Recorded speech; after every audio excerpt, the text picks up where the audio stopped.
This episode of the HoopsHype Podcast is brought to you by the Big Three. Ice Cube's Big Three is back for Season 2. For those of you who don't know, the Big Three is a professional 3-on-3 basketball league featuring former NBA stars like Amari Stoudemire, Nate Robinson, Chauncey Billups, Baron Davis, Carlos Boozer, Mike Bibby, Meta World Peace, and many, many more. The list goes on and on. Get your tickets for games at big3.com/tickets. That's big3.com/tickets, or tune in live every Friday night on Fox or FS1. That's right, this year the games are going to be on live, not tape delay.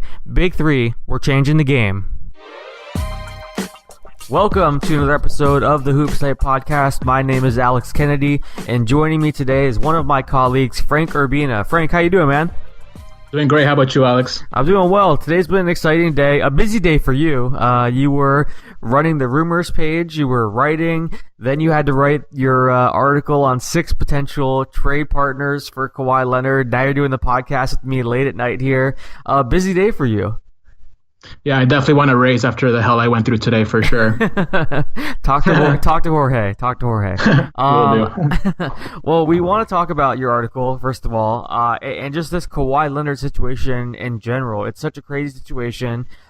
It's been, coming to ahead for a while, I think. This has been going on for quite some time. He's been frustrated with the franchise, how they handled his injury. He obviously went and got the second opinion, and then I think he felt like some of the, Spurs veterans like Tony Parker and Manu Ginobili made some comments that, didn't totally support him. You had Greg Popovich and the doctors saying Kawhi can play, we don't know why he's not here, and that kind of threw him under the bus. So Kawhi, I think, basically got to the point where he was just fed up and done with this, and, now we're here. He requested the trade, and what was your initial reaction? Let's get into that first before we get into different destinations that we can see him going. What was your first reaction whenever you heard the news? My first reaction was utter anger because I was super ready to settle down and watch the Spain-Portugal World Cup match that I've been waiting for 4 years. That's always how it works out, right? Every time. Yeah. We have something we want to do. Some news breaks, right? Yeah, it's only been 4 years, Kawhi. Don't worry about it. No, but on the real... At first, I guess it was a level of shock just because it's a superstar name, a former Finals MVP, a 2-time All-NBA guy, officially saying that he wanted to get traded. But at the same time, when you kind of thought about it, you could have kind of seen this coming from a while ago. There were some reports from the local media. It was kind of like a tug of war between the local media and national media when it came to Kawhi. The local media would say, oh, this is super overblown. They're going to get over it, blah, blah, blah. And the national media would say, no, there's problems here. Like, this might not end well for the Spurs and Kawhi. And I guess it turns out the national media was right on this one. And then after that, I guess once you started seeing like the tweets from like Sam Amick and Waj and Shams Charania all coming in, I guess my next thought was like, oh, I guess I really started to truly believe he was going to end up on the Lakers this summer. I guess maybe because that's the first destination that Waj tweeted about. But now it kind of became ingrained in my mind that I'm pretty sure he's going to end up in the Lakers this summer. And with how much cap space they have and how much more they can open up, I kind of have a feeling it might be a pretty huge summer for Lakers fans.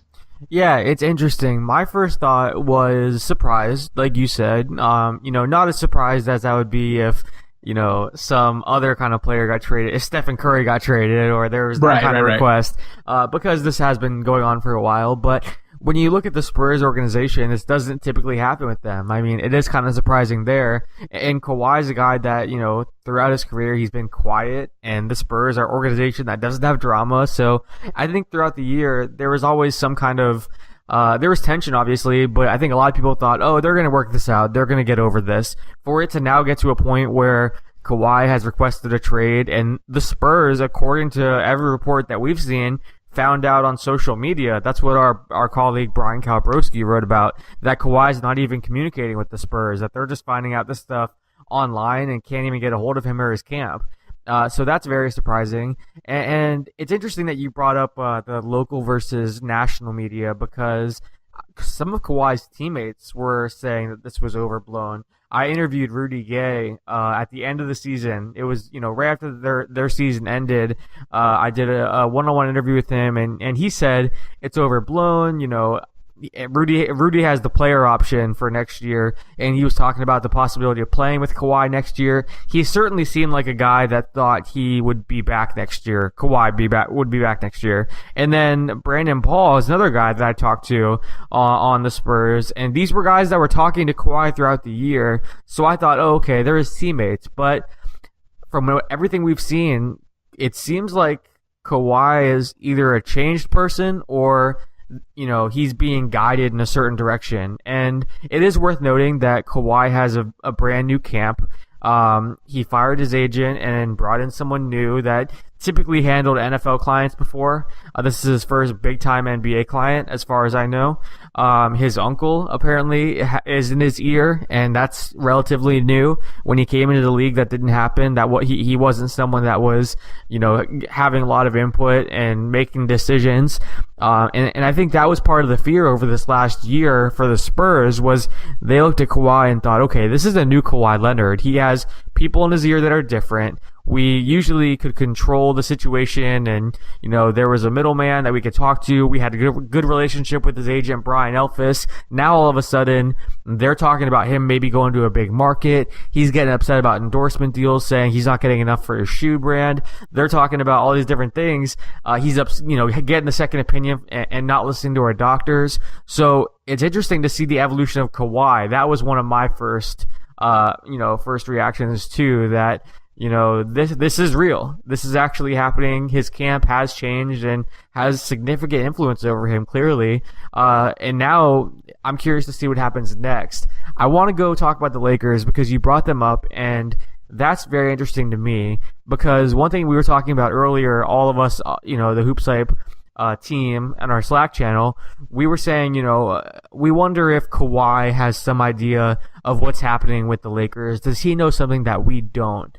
You look at the Lakers situation right now from a basketball standpoint, and yes, they're a young team. They have a good young core, but they're not a contender as of today, obviously. And I think even if they add Kawhi Leonard, they're not a contender. It would take probably one more star.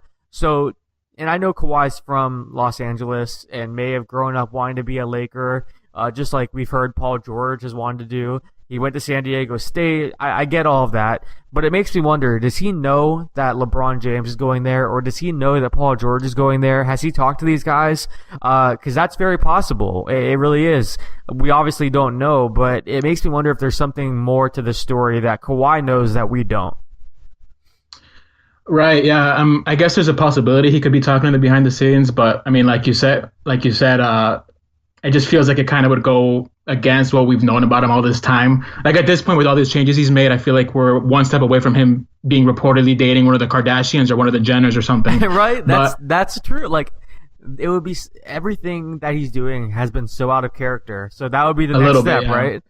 He starts talking a lot and giving 1 hour long media interviews. That would be awesome for us, at least. It would. But I think I would buy that he was talking to like a LeBron or a Paul George behind the scenes a little bit more if like his inner circle was like maybe if he had replaced his agent with like a huge one, like with a Mark Bartlestein or something. Yeah. But I just feel like I think you mentioned that his agent is a guy who mostly does things on the NFL side. So I don't know how many ties that guy would have with like a LeBron's agent, with like a Maverick Carter or whoever else, So unless Kawhi is going out of his way to text these players, I sort of don't see it. But at the same time, it would be against the rules. But like we've seen Magic get fined for tampering like 10 times, so I don't think they really care. Maybe Kawhi's received some sort of assurance from the Lakers, if he does end up there, that they will do their absolute best and that they think they'll be able to land a second or maybe even a third superstar, like a Paul George or a LeBron James, So maybe if he's talking to them directly through the Lakers, I guess see a possibility, maybe. But besides that, I just can't see it.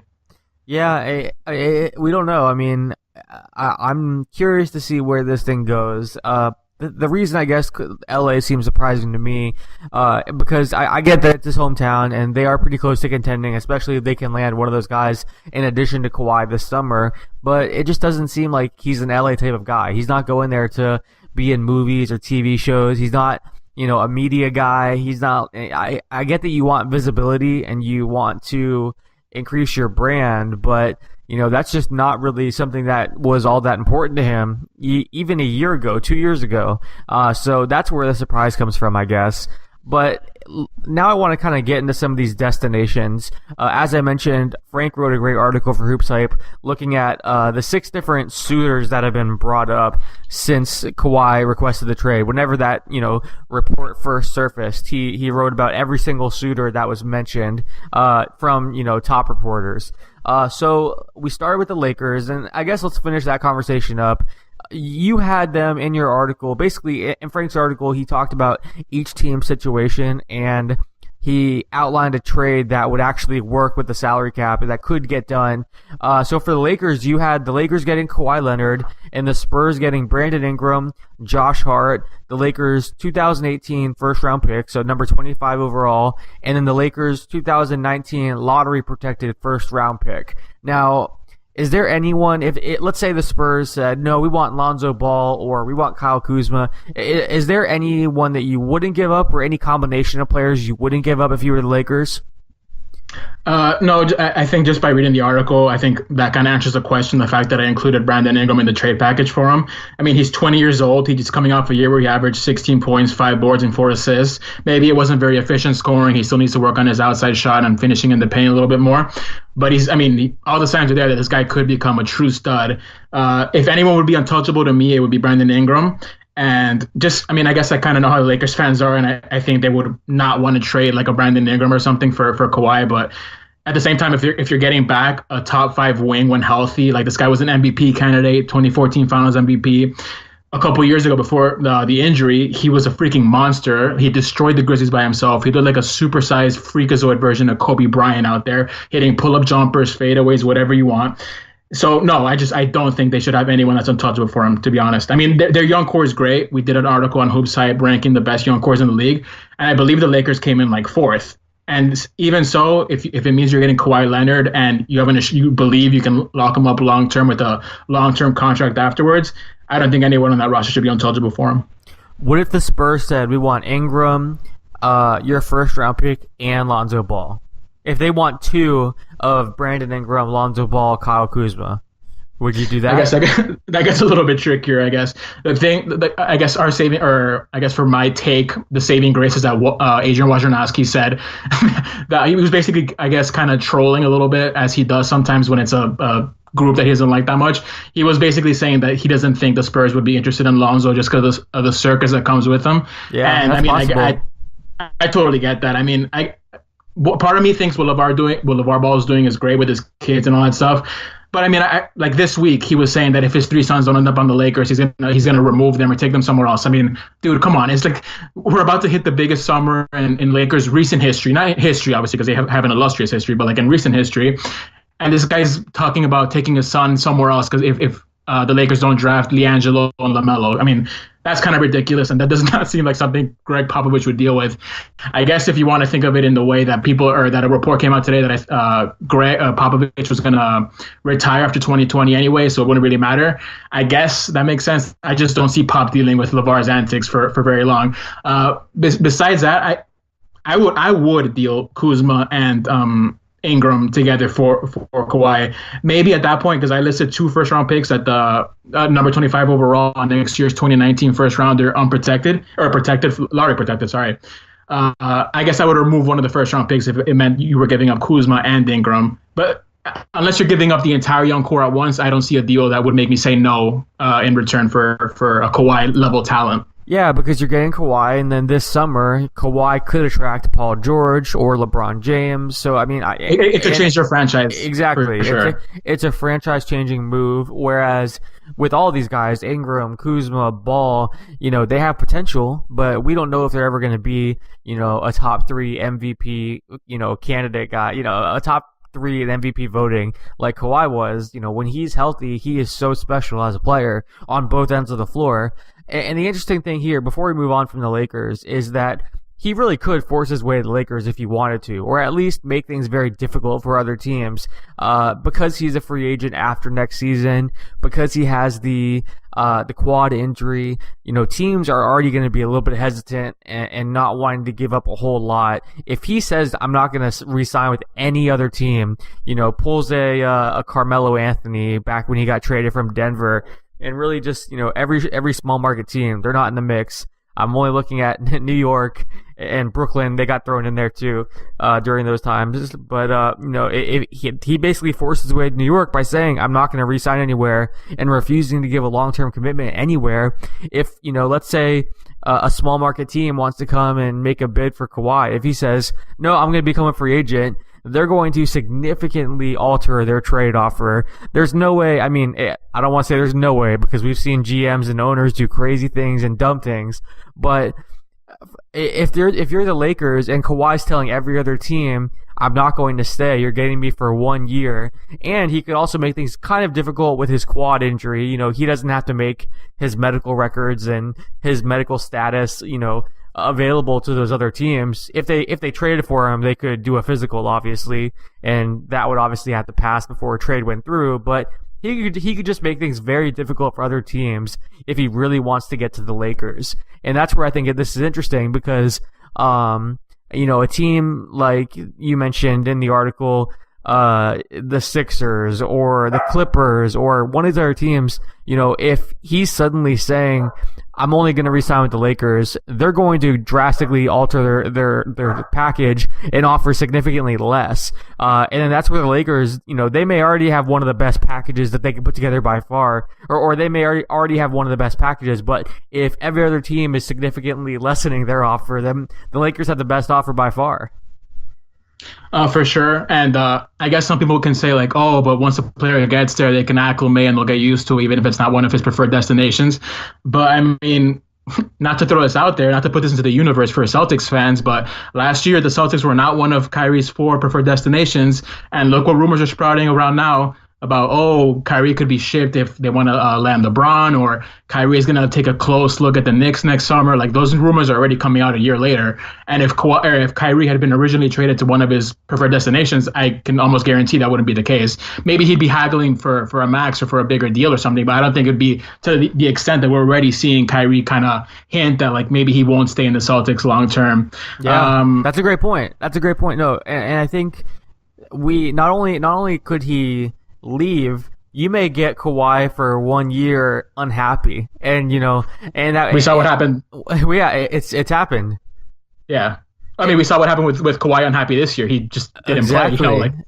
Right. So you may be getting an unhappy Kawhi for 1 year, then he hits free agency. So if you're a team like Sacramento, for example, they've been thrown out there, they've been mentioned, and people are saying, oh, they could give the number 2 overall pick and, some young players and all this stuff. If you're willing to do that without a long-term commitment from Kawhi, you're crazy, because at best you're getting to the playoffs as a, let's say, 6, 7, 8 seed, probably going to be a first-round exit because you don't have a ton of talent around him, and then you lose him probably next summer unless, he does become acclimated and falls in love with your team. But it's just such a huge risk, and you're losing such attractive assets. So that's where if you're a team that doesn't get a long-term assurance from Kawhi, I'd have a really hard time giving up, a top pick or, 2 of my best young players. It just doesn't make sense to do it.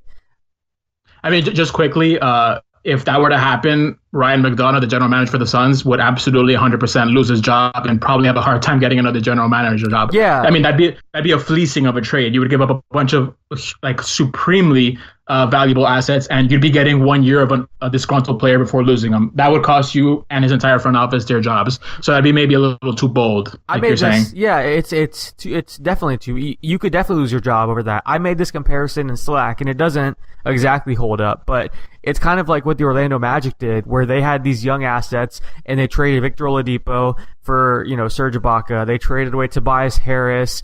and they got rid of Maurice Harkless, and they traded away all these young guys that are now doing pretty well around the NBA, especially Oladipo. He's an all-star now. Tobias Harris playing really well, just had a career year. They traded all these guys away, and after 2 years, they had nothing to show for them. Now, that's a little bit different because they weren't trying to trade for a Kawhi Leonard type guy, but still, I mean, if you lose your assets in this league, you get fired. Rob Hennigan got fired because he lost those assets and didn't manage them well. So if you're a Ryan McDonough or you're Vlade Divac, and you trade these picks or these young players and then you have nothing to show for them, ownership's going to be upset and you're probably going to lose your job. So it's not only risky from a franchise standpoint, it's putting your job on the line too.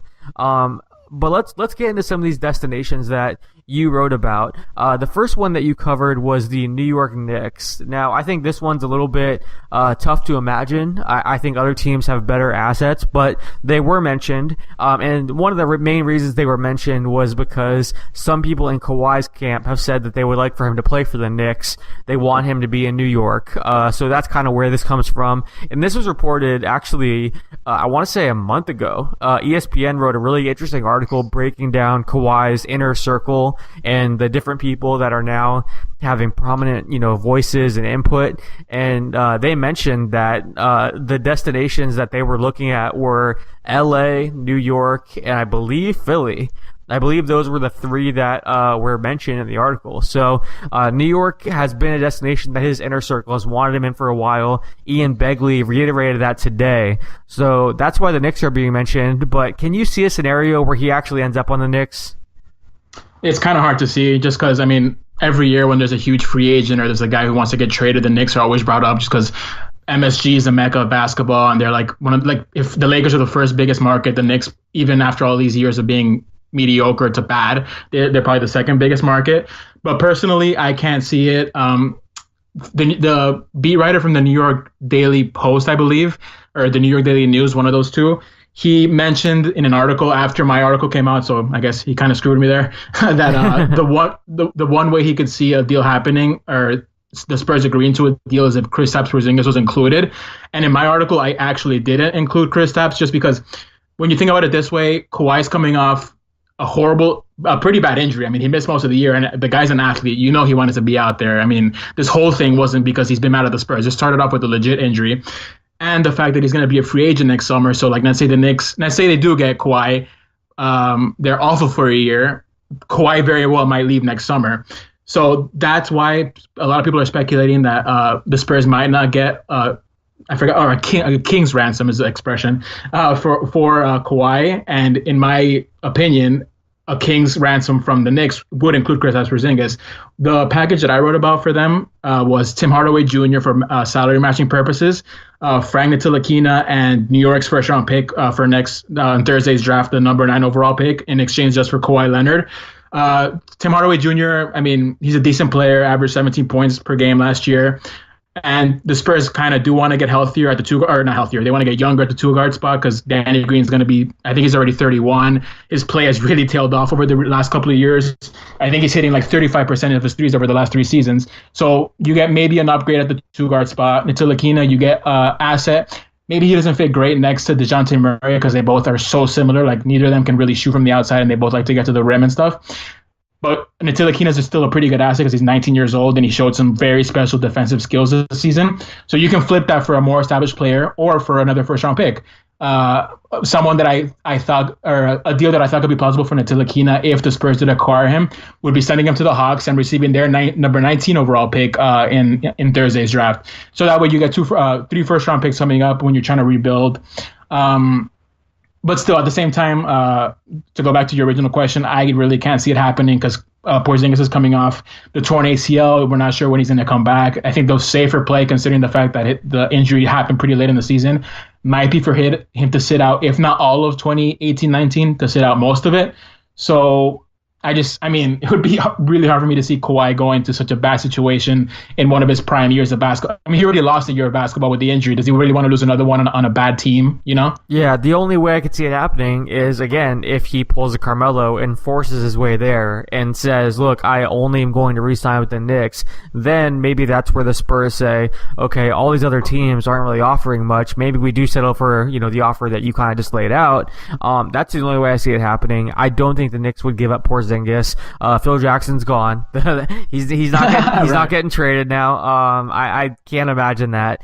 So I think it's interesting because his camp has mentioned it, but I don't really see that happening. Sacramento, we talked about the offer that you put together for them. Let's discuss that. We already talked about the number 2 pick, but what do you think would have to get done for the Spurs to consider an offer from the Kings? Well, for this landing spot, Chris Mannix from Yahoo Sports and Sam Amick from USA Today Sports, they kind of made it easier for us just because they said that the Kings, for whatever absurd reason, they are willing to shop the number 2 pick in return for a superstar. So, I mean, that's basically your package right there. As of now, if you go on the trade machine and you put in Kawhi for the player that I listed from the Kings going to the Spurs would be Bogdan Bogdanovic. He's 25, but he had a really good rookie year. According to Offensive Box Plus Minus, he was the second best rookie this season. Sadly, I can't remember who was first, but he was the second best rookie. He's a good shooter. He's a European guy. You can just see him fitting in with the Spurs. He would be a pretty good pickup for them. If you go on the trade machine at the moment, it's still using the salaries from this season on the trade machine on ESPN. So if you put in Bogdan for Kawhi straight up, it won't work. But once the offseason starts, Vince Carter's deal expires. And once that happens, the Kings will have $25 million in cap space. And considering Leonard is due $20.1 million next season, they can just absorb the cap hit and fit him right in perfectly. So really, the package that I put together for them is just Bogdan and the number 2 overall pick. And with that pick, you have a plethora of options of who you can select to be like your next franchise cornerstone. Most people think Aiden's going to go first. So, I mean, doesn't Luka Doncic just seem like the perfect Spur? Like, he's been compared. I would love that. It would be amazing. It would be amazing. It would be perfect. I hope this happens. It would be horrible for the Kings, and Kawhi would leave after a year. It would be the dumbest thing for the Kings, but for the Spurs, they have to be crossing their fingers that Sacramento would be willing to do this without assurances from Kawhi, because they would get Luka. I think this would be. It's hard to top this unless Phoenix is willing to make a deal and not give away the number 1 pick and Josh Jackson. If they're willing to do it without assurances, obviously that's the only way you really top it. But right now, if you're RC Buford, you're hoping that Phoenix or Sacramento are willing to do this without any assurance from Kawhi and are confident enough in their franchise for whatever reason that he's going to stay. And Phoenix and Sacramento both on and off the court have had their issues, so I cannot imagine him staying beyond 1 year. I think he hits free agency immediately. So, but the fact that there's been reports that Phoenix could be willing to shop the number 1 pick, that Sacramento is willing to give the number 2 pick, and Kawhi may not have to give a long-term assurance, that's crazy to me. And the Spurs could end up actually coming out of this with really good value. And it's hard typically to get value in a situation like this. Trading a guy that's coming off of a year where he barely played due to injury, that's hard enough. Trading a disgruntled star where everyone in the league knows that you have to trade him because he does not want to be back there and you really can't enter camp with him. Some teams have done it and it's awkward, but when everyone knows you're trading the guy and he's a free agent in a year, that is so hard to get value and equal value for a guy like that. But if you're trading Kawhi to Sacramento or Phoenix, all of a sudden you're talking about them getting great value in this trade. I mean, I think this might be the most enticing package if the Kings are just crazy enough to do it. Maybe we're selling the Kings short. Maybe they're not, maybe the reports are false and maybe they're not willing to shop that because it just seems asinine to me for them to do that. It's the Kings, it's the Kings. Yeah, it's the Kings. Vlade is a little bit out there, but I think that would be the best package because with the number 2 pick, even if let's say they don't like Doncic, maybe they like a Marvin Bagley or Jaren Jackson, like a couple of big men who can be their blocks down low for the next like 10 years. They have so many good options with the number 2 pick in a stacked draft like this one that that would make this package really great for the Spurs if it were to happen. Yeah, they have the number 2 pick. They have their number 18 pick still. They could start rebuilding, and that would be so interesting. Man, just thinking about that for San Antonio, that would be very interesting. The next team you have listed is the Boston Celtics, and they were mentioned by a number of different writers. Adrian Wojnarowski reported that Boston actually inquired about a Kawhi Leonard trade prior to this past trade deadline. So Boston has shown interest for a while now. And we've seen Danny Ainge just very hesitant to move his assets. He had the chance to pull the trigger on, a few different players, a few different deals. DeMarcus Cousins comes to mind. I think he could have gotten him. There are people who felt like he should have, worked harder to get a Paul George or a Jimmy Butler. So if the deal's not perfect, we've seen Danny Ainge will say, okay, I'm going to walk away from the table. That's fine with me. I'll wait out till the next star becomes available, or, I'll wait until, free agency comes around and I can land Gordon Hayward, or I'll wait until Jason Tatum and Jaylen Brown are in their prime and we'll be absolutely fine. Danny Ainge is very patient, but this is interesting because you and I were talking about this earlier, Frank. If they can put together a deal, let's say it's centered around Jaylen Brown, which is what you had in your article.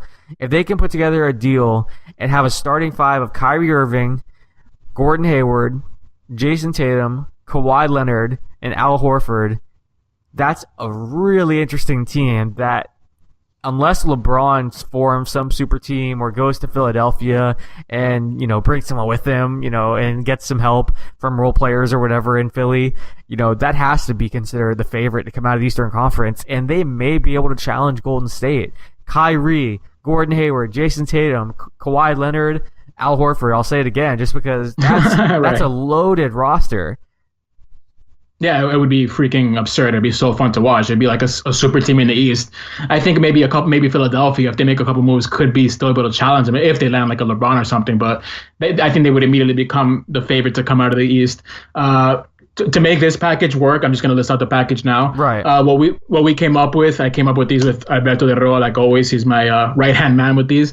You guys are great at this, by the way. You guys are fantastic. Like you mentioned earlier that the trade machine doesn't. You guys are ahead of the trade machine, and I love that. And you guys do a terrific job on these pieces, the free agent pieces. I just want to show you some love. Go ahead. I'm sorry. I appreciate that.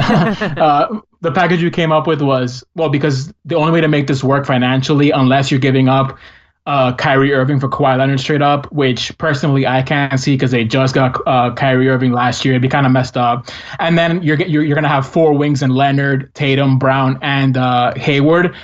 I know it's positionless basketball and all that stuff. That just seems like overkill to me, though. Like one guy wouldn't be able to get as much playing time, and they wouldn't be happy with that.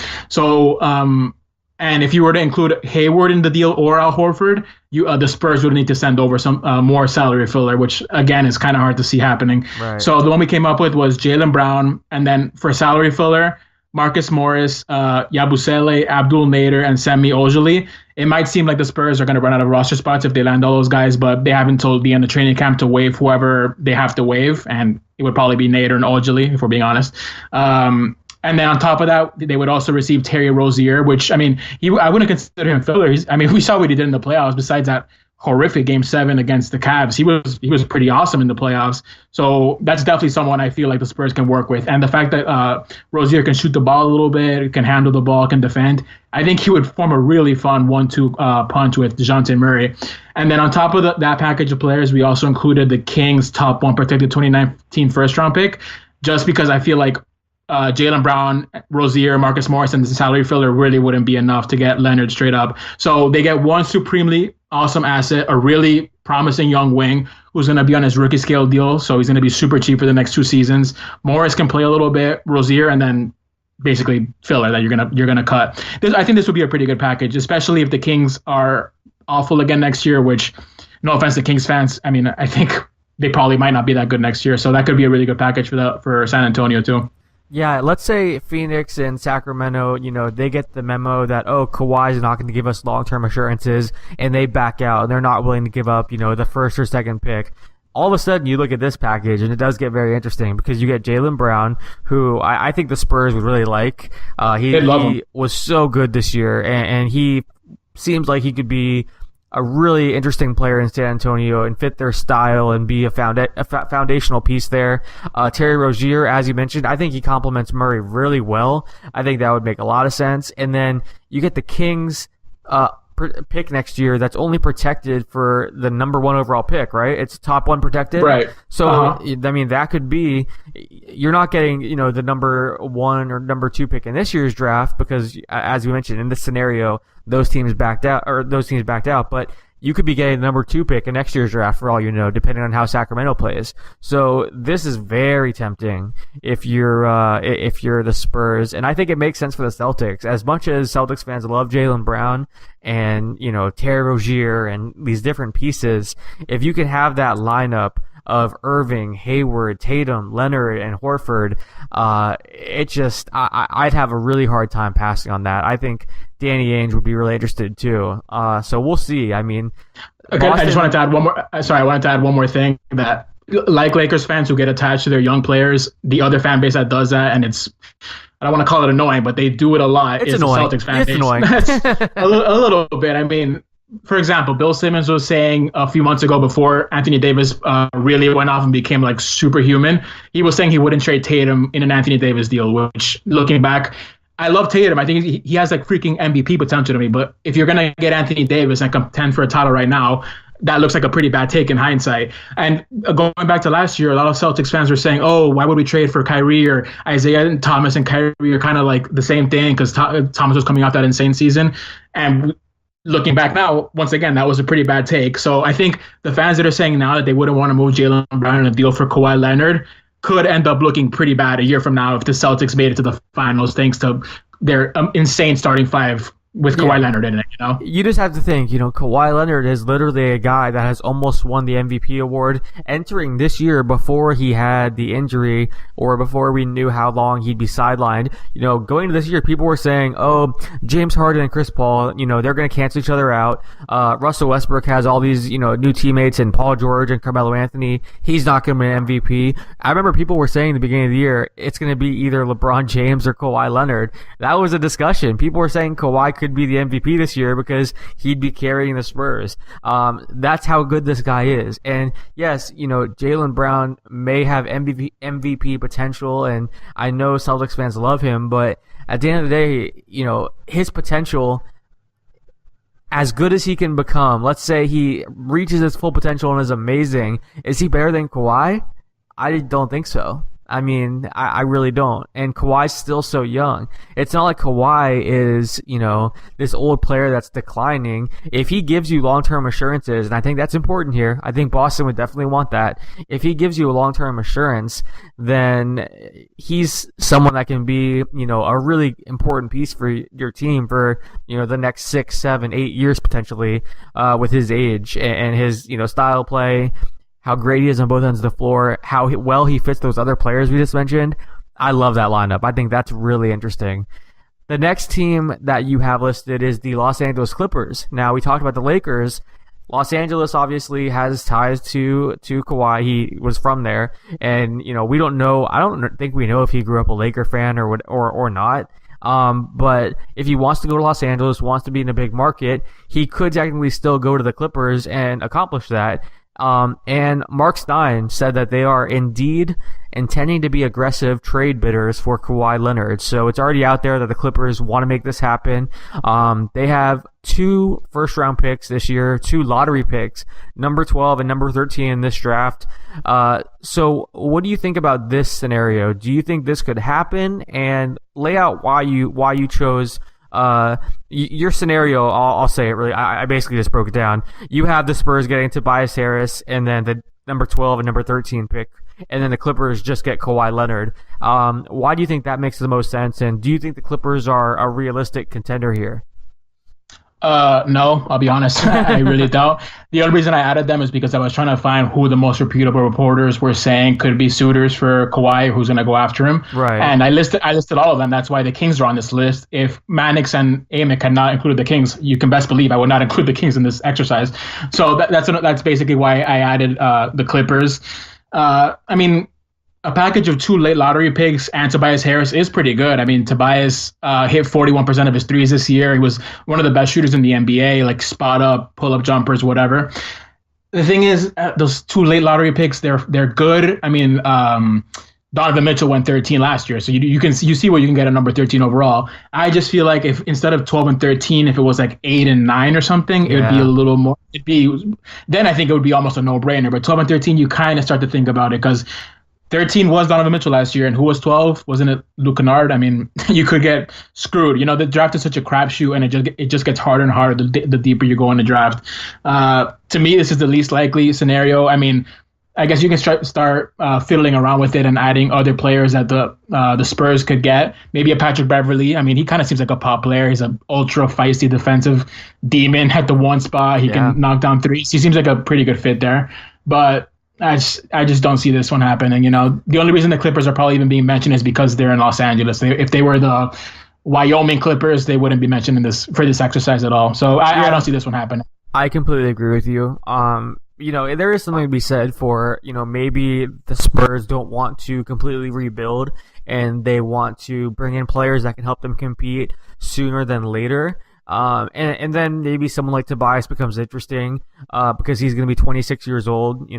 He's not, years away from, reaching his potential. He's a guy that is coming off a career year, could do really good things with the Spurs. But I agree with you. I think this one is kind of a long shot, especially when you talk about that Boston package and the Sacramento package and some of these deals that other teams can put on the table. I think the Clippers are going to have a hard time competing there. But if they could do it, obviously they'd pull that off. They would do it in a heartbeat. You get a chance to, grab Kawhi Leonard. And as you mentioned in the article, that would make them all of a sudden even more attractive to free agents. You already have the Los Angeles factor, but then other free agents may want to come there too. And suddenly, it's not the Lakers that we're talking about as a potential super team and, grabbing all these free agents and stars. It's the Clippers. And that's certainly what Steve Ballmer and, that whole organization wants. But it's hard to imagine this trade going down. They're going to be aggressive, but I'm not sure the Spurs will be interested. And we don't know if Kawhi is interested. It could just be an interest in the Lakers. It may not be an interest in the Clippers long term.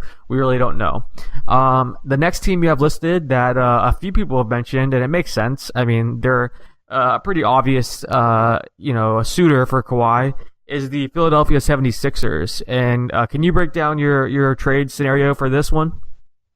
Yeah, this one, another one that's pretty simple. I put the Spurs would be getting, the Sixers would be getting just Kawhi Leonard, and the Spurs would get Dario Saric and the Sixers 2018 first-round pick, which is going to be 10th overall. With that pick, I guess they would need to target a wing to replace Kawhi because that would kind of be Saric's job. And for people who don't know, I mean, I guess people might still be sleeping on him, but Saric is a really, really good player. He averaged like 15, 6, and 3, something like that last year. He's got a strong skill set. He's 6'10", but he can handle the rock. He can defend. Last year, he hit 39% of his threes. Like at peak capacity, I can see Dario Saric becoming like a 18, 6, and 6 type of guy. Like he's very talented. And then with the 10th pick, there's a few different options they can go with there, like Lonnie Walker, who teams are starting to get pretty hot on. A pretty talented combo guard. That could be a good acquisition for the Spurs with the 10th pick. Maybe Shai Gilgeous-Alexander would be another good one. Because I mean, the Sixers have other assets they can throw into a deal, but to me, this would be the likeliest one, just because I guess Robert Covington needs less of the ball to dominate. To me, the two likeliest guys they could move for Leonard will be Dario or Robert Covington. But Covington is more of a spot-up guy. He's not going to beat you off the dribble, none of that stuff. And to me, Saric's skill set kind of overlaps with Ben Simmons' skill set because they're both super-sized, like creative or playmaking forwards. Exactly, they're facilitators. Yeah. So that could kind of make Saric superfluous to what the Sixers are doing and make him a really good asset for another team because he's still on a pretty good contract for another couple years. And he's only getting better. I mean, from 34% of his threes made as a rookie to 39% last year, that would be a player I'd be really excited to land if I were the Spurs. And you and I talked about this actually on a podcast, I think it was a month ago, 2 months ago, a month and a half. I don't really remember exactly when it was, but we said that we would give up Dario Saric, Markelle Fultz, and a pick for Kawhi Leonard. Would you still do that? I guess I cooled a little bit from then. Just because you're not sure what Leonard's deal is contractually or with the injury yet. I guess I would kind of hesitate a little bit more until I see some assurance from one of the big reporters that teams are positive he's completely healthy. Until then, I would hold off on adding a Markelle Fultz to the deal. But it is a possibility if you got if it's possible. Oh, if it's possible, then I think I would probably do it too. Yeah. Honestly, that might be great for Markelle Fultz's career too, because I'm not saying it's too late for him to salvage the whole thing in Philadelphia, but like maybe it got a little bit toxic, just because it was kind of awkward in the playoffs seeing him sitting on the bench and not getting any playing time, while Jason Tatum, the guy that the Sixers could have taken with the third pick, was a freaking monster against Philadelphia. Yeah. Maybe if I'm not saying it's time for a clean start, nothing like that. I still have huge faith he's going to be a great player. He was my favorite prospect last year, but the fact that he could go to San Antonio, maybe a smaller market a little bit, with slightly lower expectations next year. I mean, I feel like the dark horse team to like be a contender next year is going to be the Sixers, and people are going to be sleeping on the Spurs. So maybe that gives Fultz a little more confidence, and Chip also the shooting coach. Yeah, that's exactly where I was going to go. The fact that Chip England could maybe fix his shot and make him the player we saw in college, who to me was like a 6'4" version of Isaiah Thomas. That would be really exciting. If they got that and Saric and the 10th pick, that would be a great package for San Antonio, like a fantastic one. It really would, and that's where if you're the Sixers and you're looking, okay, we can have Ben Simmons, we can have Joel Embiid, Kawhi Leonard, Robert Covington. You're looking at that lineup, kind of like we were drooling over the Boston lineup, and you're thinking this could come out of the Eastern Conference, and maybe in a year or two, whenever we see something happen with the Warriors, whether it's contract-wise, there's already been, we know Klay Thompson's going to be a free agent. There's been talk that Draymond Green wants a super max. Whenever this Warriors, just death lineup comes to an end, or they start to decline, that's when the Sixers could be like, all right, our guys are hitting their prime now in terms of Simmons and Embiid. Kawhi's 27, 28. Let's do this in a few years. That could really be the scenario here. So the Sixers have to be really jumping at this opportunity, just like Boston. I think those are the two teams, and I think it's very possible that San Antonio will say, we don't want to trade Kawhi to the Western Conference. We don't want him on a West team, and that makes Boston or Philly even more interesting, because they not only have perhaps the best assets, but they may be the most interesting just because they're out east. And the Spurs may not want to reward Kawhi and say, oh, okay, you want to go to the Lakers? Here you go. We're going to send you right to your preferred destination. Like, Teams really do not like helping the Lakers. Teams do not like helping the Lakers. Just like with the Pacers last year, when teams find out that you want to go to LA and leave the smaller market, for me, from like an outsider's perspective, it seems like it really pisses those teams off, and it makes them not want to help you. You're basically, okay, let's help the big market Lakers that get every star they want, and the teams don't want to help the Lakers, and they don't. Paul George was the same way. He wanted to go to LA because he's from LA. Kawhi Leonard wants to go to LA because he's from LA. You don't want to help the team, and then with how this ended, it was messy. I mean, this was an ugly breakup. You're not going to really want to send the guy to the team he wants to go to. I mean, maybe I'm wrong and the Spurs are so classy, maybe they do it. I don't know. But I could see them saying, no, we're going to send you somewhere else, and we're going to send you to the Eastern Conference where we don't have to deal with you as much. So, I mean, we'll see. So those are all the teams that we ran through in the article. And again, the article, you chose those teams because they have been mentioned by top reporters. But we have two dark horses that we want to get into. We already talked about one, really. It was Phoenix. Kevin O'Connor wrote an article, and he brought them up after Frank published this artill, saying that they're willing to give up the number 1 overall pick and Josh Jackson, and that they may be willing. They may be willing to. Maybe willing to. And there had been other rumblings about that earlier in the day as well. So they're an interesting team to keep an eye on. If they're willing to do that, then suddenly the Spurs have to consider it. I mean, that would be really interesting. And again, we kind of discussed what we think about that. If they're willing to do that without any kind of long-term assurance, you're basically giving up the number 1 overall pick and a player that could become very good, a star potentially, for probably a first-round exit, and then maybe Kawhi leaves in free agency. It just doesn't make sense to me. You're basically playing Russian roulette. Like, it's extremely almost beyond risky. Like, you're risking your job 100%. Yeah. So let's talk about your dark horse. You have a dark horse that I like. I think it makes. Let's discuss that a little bit more because it's I think a little bit more realistic than Phoenix doing this. Well, this one, there's no reporting behind this. I did not talk to anyone behind the scenes or anything like that. But just today, when the original report about Kawhi Leonard came out, I was sort of waiting to see if any of the local Miami beat writers would bring up the Heat, just because since the season ended the way it did, they only won 43 games, even though they're pretty capped out for the foreseeable future.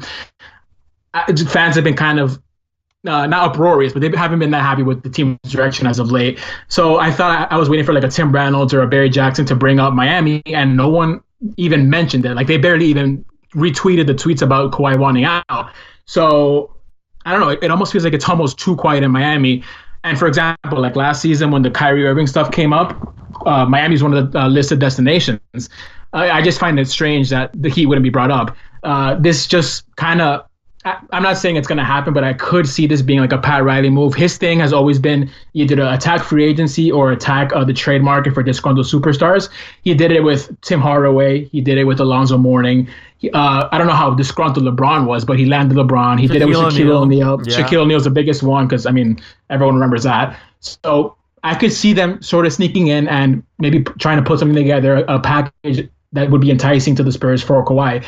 I mean, what that package would look like, I have to think about it. Maybe Goran Dragic, just because, I mean, I wrote about Tony Parker's free agent destinations last week, and one of them was the team that he owns in France. Like, I think Tony Parker's on his last legs, and I think they clearly want to upgrade at the one spot. Maybe a Dragic and a Whiteside. I mean, if anyone's a big man whisperer, it's Greg Popovich. If anyone could get that guy to focus, clearly, I mean, I don't want to say it's not working in Miami, but it's been a struggle in Miami. If anyone could get him to focus and look like a defensive player of the year candidate, I think it would be Popovich. The reason that Riley shelled out all those kind of rich contracts to guys like Kelly Olynyk and Dion Waiters and James Johnson is so he could flip them, so they could be easier to flip for a bigger deal, like a max level contract, like a Kawhi's. You know what I mean? Yep. So I could see them trying to sneak in here. To me, honestly, I just felt like it was too quiet today. Like I found it weird that no one even tried to hit up sources. Nothing not a peep came out of Miami today, and I think that's strange. And I think that might be a little bit of a red flag there. They could have been trying to hit up their sources, but things were dark in Miami. Things were quiet, and that's interesting. I mean, and this is a Pat Riley type move. It wouldn't surprise me. I mean, it would be tough to compete with some of these offers that are on the table, but really, I mean, the thing would be, if San Antonio wants to remain a contender, because look, I mean, the situation right now, Greg Popovich, is he going to want to get, a 20-year-old player and start the rebuilding phase and, or is he going to want to retool and just bring in some veterans that can help them win next year? If that's the case, suddenly Miami and some of these other teams that have veterans that they're willing to give up, and maybe some future picks too, or future assets too. You give up, a few veterans so they can continue to compete and a pick, something like that. Suddenly, maybe San Antonio prefers that. We don't really know. It's so early right now. I mean, according to reports, Kawhi hasn't even talked to the Spurs yet. So this is still so early that we don't know what the Spurs are looking for, what they prefer. But sometimes that's the case. When a team trades away a star player, they want guys that can compete. We've seen that many times. So that's a possibility. I want to add one more thing. And we mentioned this earlier, but the fact that there was a report saying that Greg Popovich might stop coaching after 2019-20. Is he really going to want to spend the last 2 years of his career coaching a bunch of kids for a rebuild? I just don't see it happening. And if that were happening, like, wouldn't he be grooming one of his assistant coaches to take over his role instead of like letting them interview all over the NBA for their next job? So I could see the Spurs wanting to compete right now and trying to land the most established players they can. Obviously, the smarter move for them would be to get the assets, get a number 2 pick, a number 1 pick, a top 10 pick, whatever. But I think people are sleeping on the possibility of them wanting to stay competitive in Pop's final 2 years. Yeah, it is possible. And all the deals that we mentioned are obviously deals that we put together and, just kind of discussed. They're possibilities. If these options aren't available, if, the Lakers or the Celtics or the Sixers aren't willing to part with some of these pieces that we mentioned, then other teams like Miami could sneak in and suddenly become a real contender in the Kawhi sweepstakes. So we'll see what happens. We wanted to come break it down, and we were excited about this Kawhi situation because it is very interesting. We're going to be following this, obviously, and make sure you guys keep checking HoopsHype.com, their rumors page, and not only the rumors page, but the articles, the breakdowns. Every day we're pumping out articles so that you have the latest information on trades, free agency, the draft. People like Frank are updating the rumors page every few minutes so that you don't miss a single thing. The whole point of HoopsHype is to make sure you have one stop, and get all the news, all the rumors. You don't have to go to 30 different websites. That's our goal, to kind of give you all the rumors and all the latest information. So Frank, I want to thank you for joining me today. Thanks for making time to do this. Yeah, it was fun. Thanks for having me. Definitely. And thank you guys for listening. We'll see what happens with this Kawhi Leonard drama. If you guys want to listen to other episodes of the HoopsHype Podcast, check out Audio Boom, iTunes, Stitcher, anywhere your favorite podcast can be found. And until next time, thanks for listening.